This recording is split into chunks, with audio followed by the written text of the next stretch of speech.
औज़ुबिल्लाहिमिनश्शैतानिर्रजीम बिस्मिल्लाहिर्रहमानिर्रहीम। वीवर्स अस्सलामु अलैकुम।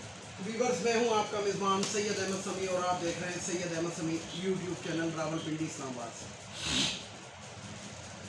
वीवर्स आज इतवार का दिन है और इतवार के दिन मैक्सिमम छुट्टी का दिन होता है, तो ज़रा सी जिसे कहते हैं कि कारोबारी सरगर्मियाँ, दफ्तरी सरगर्मियाँ ये ज़रा सी महदूद होती हैं। लेकिन जो पीक के ओहदे होते हैं, यानी कि जिस तरह प्राइम मिनिस्टर हो गया, सदर पाकिस्तान हो गया, आर्मी चीफ हो गया, नेवल चीफ हो गया, एयर चीफ हो गया, इसी तरीके से उनके नीचे जो कोर कमांडर्स हो गए, इनके लिए हफ्ता, इतवार, पीर, ये कोई बल्ले ईद, बकरीद ये कोई मायने नहीं रखते। ये लोग समझ लें कि हर वक्त जो होते हैं हर चीज़ पे नज़र रखें, यानी कि जो उनका कंसर्न चीज़ होती है उसके ऊपर नज़र रखी जाती है। तो बात यह की कि आपको जैसा कि मालूम है कि परसों पाकिस्तान में 2 जलसे हुए। एक उस वज़ीर आज़म का हुआ कि जिसको रिज्यूम चेंज की शक्ल के अंदर इम्पोर्टेड गवर्नमेंट ने मिली भगत करके, इंटेलेक्चुअल करप्शन करके, जजिस को मिला के, कुछ ताकतवर हल्कों को मिला के माजूल किया। और एक जलसा जो था उस पीडीएम का था, यानी कि मौजूदा हुकूमत का, कि जो अपनी तमाम तर चालाकियों और जिसे कहते हैं कि अपने एक बयानिए को, हालांकि कन्फर्म वो उनके ऊपर चोरियाँ, डकैतियाँ ये चीज़ें साबित हुई हैं, लेकिन वही लफ्ज़ एक मैंने ला इंटेलेक्चुअल करप्शन मैंने कहा, तो उसको वो करते हुए और जजिस को साथ मिलाते हुए अभी तक वो उससे बड़ी जुमा एक उनका जलसा था। जलसों में दोनों ज़मीन और आसमान का फ़र्क था। अच्छा, मज़े की बात मैं आपको एक बात बताऊं कि जो मरियम नवाज़ का जलसा था वो मैं जहाँ पर रहता हूँ वहाँ से चंद किलोमीटर के फासले पर था, और जो अहले इलाका के लोग हैं, यानी कि जहाँ पे मेरा ऑफिस है, आज और कल मतलब वहाँ से लोग जो हैं वो ये गाँवों का एरिया है और गाँवों से निकल के मतलब वो फतेह जंग शहर आ जाता है। तो उन्होंने जो एक्चुअल तस्वीर जो मैं आपको बता सकता हूँ, वैसे मैं शेयर भी कर चुका हूँ फेसबुक के ऊपर, वो कोई और आपको नहीं बता सकता। तो जो मेरी आज मुलाकात हुई तो लोगों ने मुझे ये कहा कि जनाब बाकायदा जो सदीक साहब हैं, MPA रहे मुस्लिम लीग नून के, वो लोगों को बाकायदा कहते रहे इलाकों में जाके कि 2-2 हज़ार रुपये ले लो, 3-3 हज़ार रुपये ले लो, 4-4 हज़ार, इवन के 5-5 हज़ार की भी ऑफ़र की कि जलसे के अंदर आ जाओ, लेकिन पैसे लेने के लिए और कोई जलसे में जाने के लिए तैयार ना हुआ। उसके मुकाबले में मियाँ वाली के अंदर जलसा किया इमरान खान ने, जो उनकी आबाई सीट है और आबाई हल्का है, आबाई और मदरलैंड आप कह सकते हैं कि जहाँ पे माँ और ब्याह कर जाती है तो उसको मदरलैंड कहते हैं। वैसे मदरलैंड हम मुल्क को भी अपने कहते हैं, लेकिन एक्चुअल जो मदरलैंड है वो जगह होती है कि जिधर वालदा जो होती है वो रुखसत होकर जाती हैं और फिर वो उसको वहाँ पे जब बच्चों की पैदाइश होती है तो उसको मदरलैंड कहते हैं। तो वो एक जमे गफ़ीर था, और ये मैं नहीं कह रहा क्योंकि मेरे से वो मियाँ वाली यहाँ से तकरीबन 300 से ज़्यादा किलोमीटर दूर है, लेकिन वो भी वीडियोज़ आती रहीं और मेरे वहाँ पे कुछ रिलेटिव भी रहते हैं तो उन्होंने भी वो वीडियोस वगैरह भेजी, तो अंदाज़ा आप खुद लगा सकते। लेकिन यहाँ पे मैं एक बात करना चाहता हूँ, एक बहुत बड़ी साजिश दोबारा रची जा रही है, और जो लाइट माइंडेड लोग हैं, लाइट माइंडेड से मेरी मुराद है कि जिसे कहते हैं कि तफरका डालने वाले, फिफ्थ कॉलम है, यानी कि वो बज़ाहिर नज़र आ रहे होते हैं कि वो बेहतरी का काम कर रहे हैं, लेकिन वो बेहतरी का नहीं कर रहे होते, वो शैतान बना कर रहे हैं। उसमें हमारे सहाफ़ी भी हैं, उसमें हमारे जर्नलिस्ट भी हैं, उसके अंदर हमारे जजिस भी हैं, उसके अंदर हमारे मुख्तदर हल्कों के अंदर, महकमों के अंदर आला ओहदों पे फाइज अफराद भी हैं। जिस तरह एक आपको पता ही है, तो दरपर्दा बात उड़ाई जा रही है कि जनाब मच जेल की सफाई की जा रही है, अडियाला जेल की सफाई की जा रही है, और अटक को किले के अंदर सफाइयाँ की जा रही हैं, और कोशिशें मतलब एक वो तासुर देने की, डराने की कोशिश की जा रही है कि इमरान खान को गिरफ्तार कर लिया जाए। तो मैं इन तमाम लोगों को, इन जजेस को, इन जर्नल्स को, इन तमाम को कहता हूँ, क्योंकि अब ये डिक्लेयर्ड हो चुका है। अब इसमें ढकी छुपी बात नहीं है कि बाजवा साहब ने जो किया, बाजवा साहब ने किया, जजेस ने और जर्नल तमाम ये मिलकर किया। कैसे मिलकर किया? ये पीडीएम वाले एक झंडे के नीचे जमा नहीं हो सकते थे, ये बाजवा साहब ने किया। ये हलफ नहीं उठा रहे थे, ये बाजवा साहब ने कराया और बाकायदा फोन करके कहा कि लाइन में खड़े होकर हलफ उठाएंगे। और अभी भी बाजवा साहब ये कह रहे हैं कि कोई मसला ही नहीं है, कुछ अरसे की, कुछ दिनों की बात है, ये मसला ख़त्म हो जाएगा, हल हो जाएगा, मतलब कि इमरान खान को ये साइड पे करने। लेकिन मैं आपको एक बात बताऊं,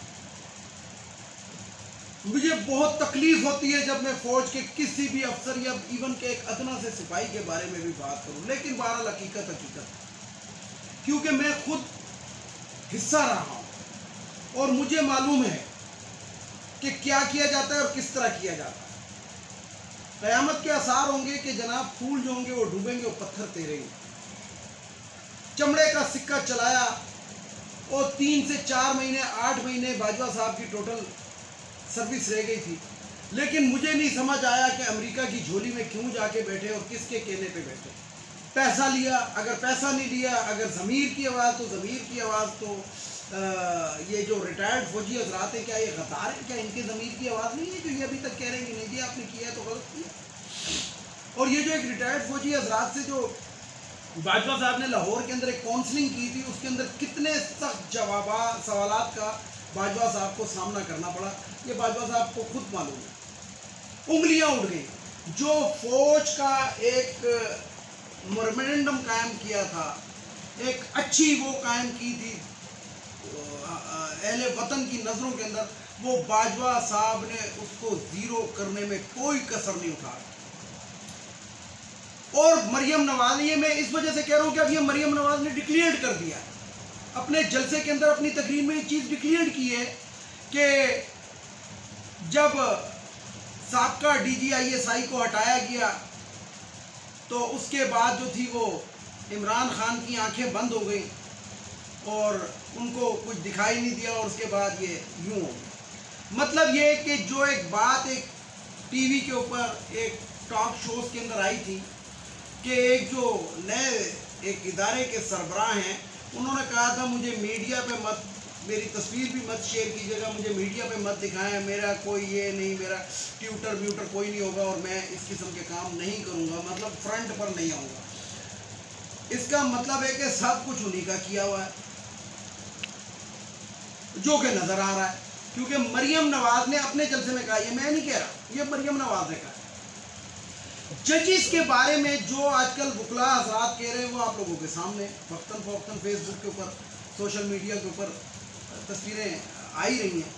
लेकिन मसला यही है कि भैंसें भैंसों की बहनें हैं और भैंसें भैंसों से मिली हुई हैं। मैंने अपने एक वीलॉग के अंदर कहा था कि इमरान खान साहब जो करना है जल्दी कीजिएगा, नहीं तो ये लोग जो है वो टाइम गुजार देंगे बकौल ख्वाजा आसिफ के कि कुछ अर्सा गुजरने दें, ये लोग आवाम जो है ये पनामा शनामा सब भूल जाएगी। खैर कौम ने याद रखा। लेकिन मैं इन मुक्तदर हल्कों को ये बताना चाहता हूँ कि अब ये पुराना पाकिस्तान वो वाला पाकिस्तान नहीं है जिसके अंदर भुट्टो को फांसी लगा दी गई थी, जिसमें मोहतरमा फातिमा जिन्ना को धांधली करके इलेक्शन हरा दिया गया था और जिसके अंदर पाकिस्तान के अंदर शब खून मारे जाते थे। अब ये वो वाला पाकिस्तान नहीं है। इसलिए जो गलती आप लोगों से हो गई है, दानिस्ता या ना दानिस्ता, उसको सही करने वक्त है।